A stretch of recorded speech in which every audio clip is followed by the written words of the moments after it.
Hello hi.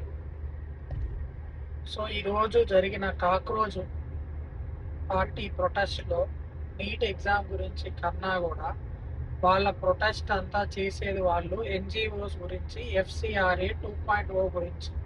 ఎందుకంటే FCRA 2.0 వస్తే వాళ్ళకి ఫారెన్ ఫండ్స్ రావు. ఈ మైనారిటీ ఈ రిలీజియన్స్కి ఆ ఫారెన్ ఫండ్స్ తోటే వాళ్ళు మన హిందువులని మారవడానికి ట్రై చేస్తున్నారు. సో వన్స్ ఈ బిల్ అప్రూవ్ అయితే మన దేశానికి ఎంతో మేలు జరిగింది. ఎందుకంటే వాళ్ళు ఆ ఫండ్స్ ఉపయోగించి మన దేశాన్ని డివైడ్ చేయాలి, మన రిలీజియన్స్ని మారవాలి, మన దేశాన్ని గ్రోత్ లేకుండా చేయాలి అని ట్రై చేస్తున్నారు. దాన్ని ఏమి ఎఫ్సిఆర్ఏ ఏమి ఫండ్స్ రావద్దు అనలేదు, దానికి ఎక్స్ప్లెనేషన్ అడిగింది.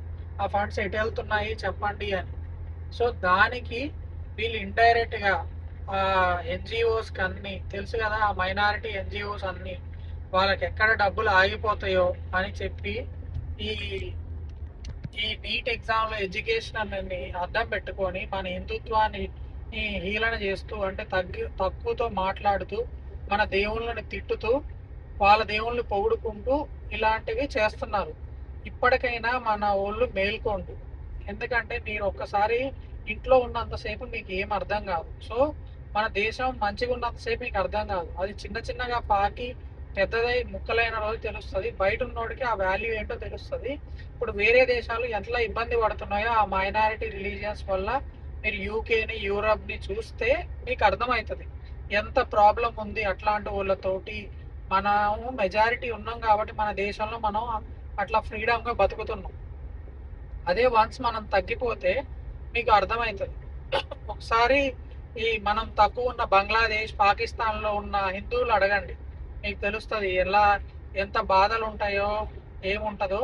మన దాన్ని మనం గౌరవించుకోవాలి, మన యూనైట్గా ఉండాలి, మన హిస్టరీని మనం గౌరవించుకోవాలి, మన వాల్యూస్ని పిల్లలకి ఇంకా అర్థమయ్యేలా చెప్పాలి.